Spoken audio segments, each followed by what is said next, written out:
जरा सोचिए, लगभग 60 साल पुरानी एक जासूसी फिल्म आज भी कैसे हमें अपनी सीट से हिलने नहीं देती। आज हम 1965 की क्लासिक फिल्म थंडरबॉल्ट के इसी जादू को समझने की कोशिश करेंगे। देखिए, ये सिर्फ एक फिल्म नहीं है, ये कहानी कहने की कला का एक शानदार सबक है। तो सवाल ये उठता है कि आखिर एक बेहतरीन जासूसी कहानी बनती कैसे है? क्या ये सिर्फ तेज रफ्तार कारें, खतरनाक विलन और कुछ कमाल के गैजेट्स का मामला है, या फिर कहानी की तह में कुछ और भी गहरा होता है, कुछ ऐसा जो हमें फिल्म खत्म होने के बाद भी याद रह जाता है? किसी भी कहानी की बनावट को समझने के लिए हम 3 अंकीय संरचना का इस्तेमाल करेंगे। इसे यूं समझे कि ये कहानी का एक ढांचा है, एक कंकाल जो हर हिस्से को अपनी सही जगह पर रखता है। पहला हिस्सा होता है सेटअप, जहां कहानी की नींव रखी जाती है। दूसरा होता है टकराव, जहां मुश्किलें बढ़ती हैं। और तीसरा समाधान, जहां सब कुछ अपने अंजाम तक पहुंचता है। तो ये रहा हमारा आज का सफर। हम स्पेक्टर की खतरनाक साजिश से शुरू करेंगे, फिर फिल्म को उसके 3 हिस्सों में तोड़कर देखेंगे और आखिर में समझेंगे कि ये बनावट थंडरबॉल्ट को आज भी इतना खास क्यों बनाती है। तो चलिए थंडरबॉल्ट की इस रोमांचक दुनिया में गहराई से उतरते हैं। हर यादगार कहानी एक बड़ी सोच से शुरू होती है, और थंडरबोल्ट में तो दाव इतने ऊंचे लगे हैं कि यकीन करना मुश्किल हो जाए। कहानी के केंद्र में है एक आपराधिक संगठन स्पेक्ट्रा, और उसकी योजना है पूरी दुनिया को घुटनों पर लाने की। और ये है कहानी का मूल संघर्ष। सोचिए, स्पेक्टर 2 परमाणु बम चुरा लेता है और फिर दुनिया की सबसे बड़ी ताकतों को ब्लैकमेल करता है। ये एक ऐसी बाजी है जहां एक भी गलत कदम पूरी दुनिया को तबाही की आग में झोंक सकता है। और अब शुरू होता है अंक 1, द सेटअप। ये कहानी की पहली चाल है जहां स्पेक्टर अपने खतरनाक खेल की बिसात बिछाता है और हमारा हीरो जेम्स बॉन्ड अनजाने में ही इस खेल का सबसे अहम हिस्सा बनने वाला है। स्पेक्टर का प्लान देखिए, कितना शातिर और सटीक है।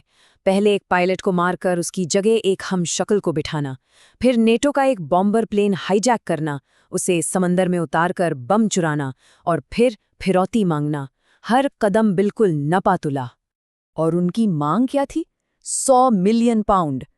1965 में ये रकम इतनी बड़ी थी कि कोई सोच भी नहीं सकता। लेकिन ये सिर्फ पैसे की बात नहीं थी। नहीं, ये दुनिया को ये दिखाने का एक तरीका था कि असली ताकत किसके पास है। और ठीक जब ये सब चल रहा था, हमारा हीरो जेम्स बॉन्ड एक हेल्थ रिजॉर्ट में आराम फरमा रहा था।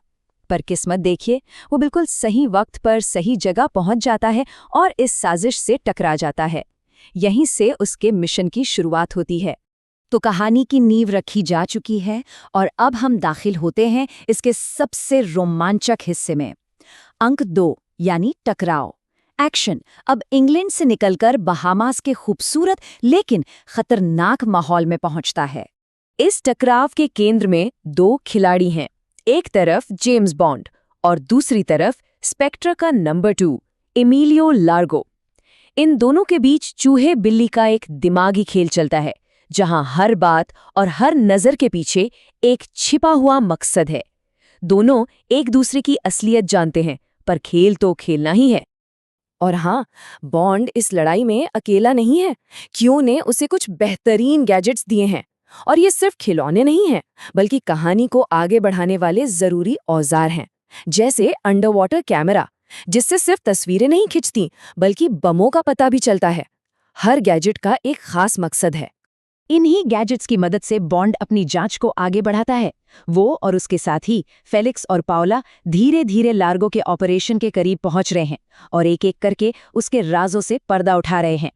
लेकिन ये सब कोई बच्चों का खेल नहीं है।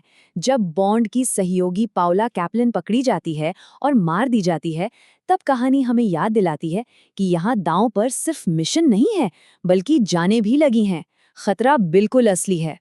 और तनाव बढ़ता ही जाता है। बॉन्ड का सामना स्पेक्टर की एजेंट फियोना वुल्पे से होता है, पर एक अजीब सी मोड़ पर वो अपने ही आदमी की गोली का शिकार हो जाती है। ये दिखाता है कि जासूसी की इस बेरहम दुनिया में कोई भी सुरक्षित नहीं है।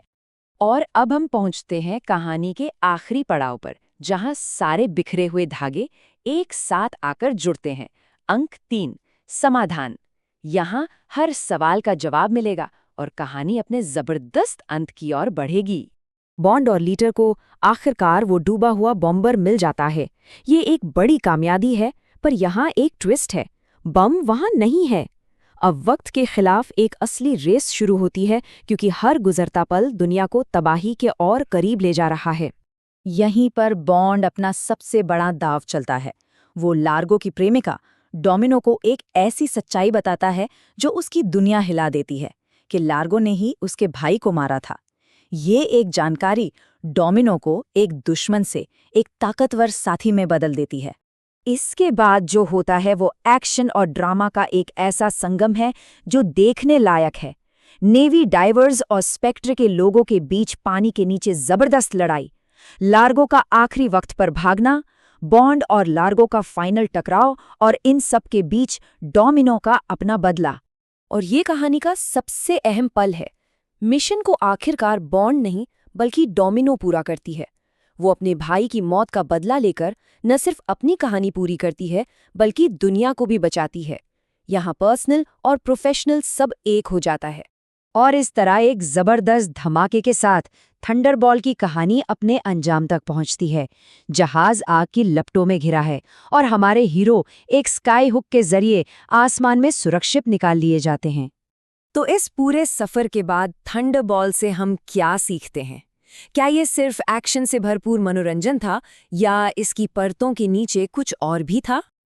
थंडरबॉल्ट की कहानी इसलिए इतनी असरदार है क्योंकि इसकी संरचना एक शानदार मशीन की तरह काम करती है। एक साफ सुथरा सेटअप जो कहानी की नींव रखता है, एक दूसरा हिस्सा जो लगातार तनाव को बढ़ाता है, और एक तीसरा हिस्सा जो हर चीज को एक संतोषजनक अंजाम देता है। तो आखिरी सवाल यही है, अगली बार जब कोई भी बेहतरीन जासूसी कहानी देखें तो सिर्फ एक्शन या गैजेट्स पर ही नहीं, उस अदृश्य ढांचे पर भी गौर कीजिएगा जो पूरी कहानी को एक साथ जोड़े रखता है, क्योंकि क्या पता असली जादू वहीं छिपा हो।